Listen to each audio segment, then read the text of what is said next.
The Raptors, they have done it again. A 110-99 victory over the Cleveland Cavaliers. Fantastic performance they've held. A talented team to under 100 points tonight. They limited the scoring of opposition superstar Donovan Mitchell, and they have won 8 in a row.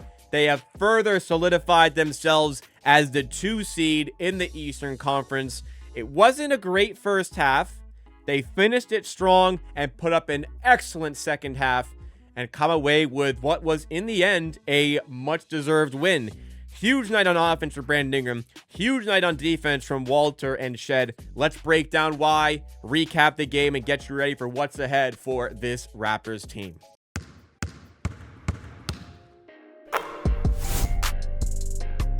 They just keep finding ways to win. They just keep finding ways to come through in these clutch scenarios. I mean, you wouldn't know it again from the scoreline, but every time, and lately we've been getting in these clutch games, and then the Raptors just pull away. They got stop after stop. They get make after make.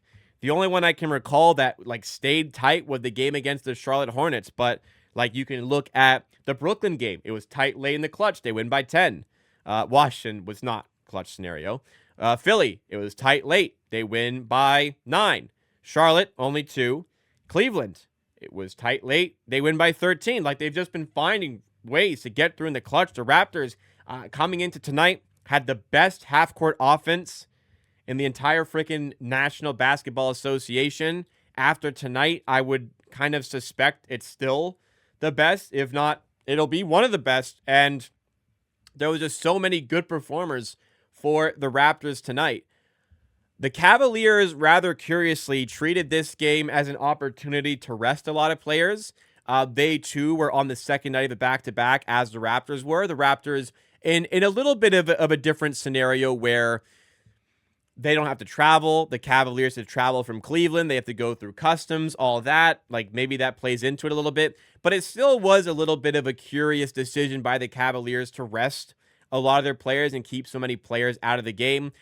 We can kind of look here at the injury reports that were coming into tonight's game. The Cavaliers decided to not go with Darius Garland, who's been missing time, so I understand that. But Jared Allen's out with a finger injury. DeAndre Hunter's out for rest. Sam Merrill's out. Craig Porter is out. Dean Wade's out. A lot of players missing for the Cavs. And it turned into a talented starting 5, but a pretty depleted one considering what the Cavaliers can offer. It was a starting 5 of Lonzo Ball, Donovan Mitchell, Jalen Tyson, Larry Nance, and Evan Mobley. And the Raptors looked at the lineup and said, there's not a lot of guys here who are going to hurt us other than Donovan Mitchell. So the game plan from the jump was to just completely take away Donovan Mitchell's game. They doubled him aggressively. Raptors, in the absence of R.J. Barrett, dealing with a knee sprain. Hopefully he's back soon. We got positive news from the injury. He's day-to-day for now. In the absence of him, they started Jacoby Walter. I think defense played a part in that. I think Walter, despite the fact that he didn't produce a lot offensively, he was 2 of 8. I think Walter played extremely well defensively tonight against Mitchell. And the Raptors doubled him super aggressively and lived with the results elsewhere. They decided Donovan Mitchell was not going to beat them tonight, and he didn't.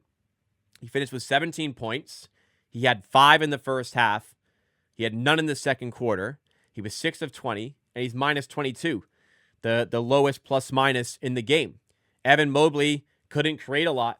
They were willing to let him take shots, but only took 7, minus 21. As talented a defender as he is, I still have question marks about what sort of impact he can bring to your team offensively, and this was clearly an example of that. Lonzo had a rough night, 3 of 15, 2 of 12 from 3. Raptors were happy to let some of those opportunities go, but the defense was great in the latter stage of the second half, and the second half, it was terrific. Honestly, the Raptors' first half wasn't that good.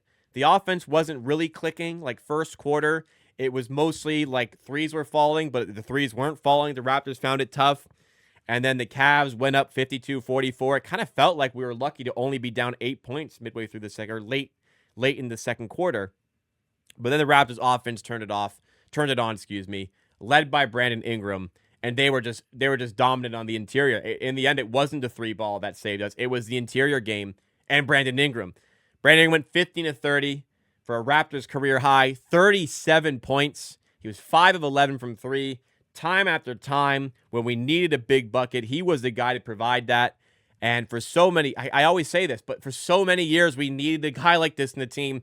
We have it, and he showed up today. Barnes was absolutely terrific. He was the complete engine room for this team, and a really good stat line to go with it. 18 points, 11 rebounds, 6 assists, and a steal. And the steal came late in the clutch to help the Raptors get over the line. Pirtle came up huge on the glass late game, finished with 13 rebounds.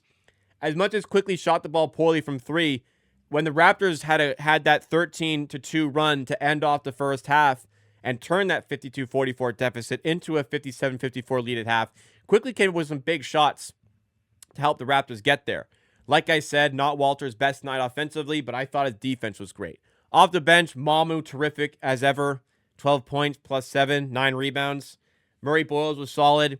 Ochai Agbaji was solid, I think. Jamal Shead was terrific once again. 7 assists for him. He has been racking up assists as a playmaker off the bench. Only the 9 points. Rough night for Grady Dick, unfortunately, but the Raptors had enough cover for that. Jamal Shead is turning into an extremely valuable player for the Raptors, especially with RJ Barrett out right now. 2 games in a row now, Jamal Shead has closed alongside the typical starters. And what it's allowed for the Raptors to do, it's allowed them to get a point guard in who's a better ball handler, or at least from a point guard perspective, and definitely a better playmaker than Immanuel Quickley. It gives the Raptors the opportunity to have that more talented playmaker in the point guard position.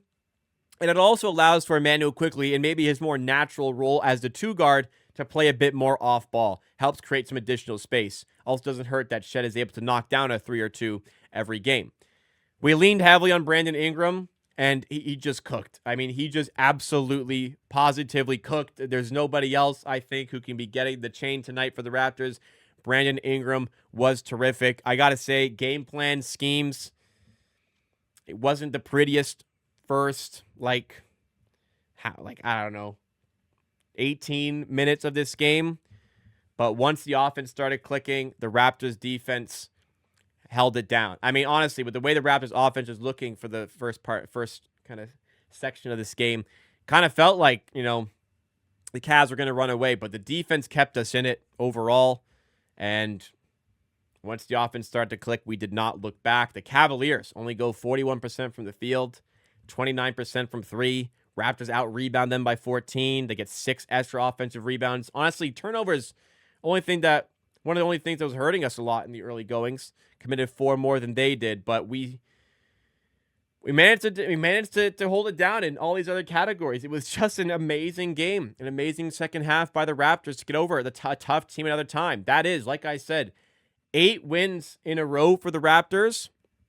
That is 3 wins in 3 games against the Cavaliers this season. And with the way the standings are shaping up in the Eastern Conference, that could be big. We'll have a tiebreaker against the Cavs here. That's terrific. We're clean. The 2 seed in the East. The Cavaliers are 12-7. The Raptors are 13-5. Man, I mean, I don't know about y'all. I'm getting a little bit of a nosebleed how high up we are right now. And hopefully we're staying here for the time being. I said we have a pretty easy pocket of the schedule coming up after the Sixers game here. When we were 5-5. So what did we do? We won 8 games in a row. And next up, we have what is the record? 2-14 Indiana Pacers at home to wrap up the NBA Cup group stage, which we've already won our group in. And then we're away at Charlotte, who are 4-13 on the season. They gave us a game, so you got to be careful. But 8 wins in a row and 2 games in a row now that you're going to be favored in. Feels pretty damn good to be a Raptors fan right now.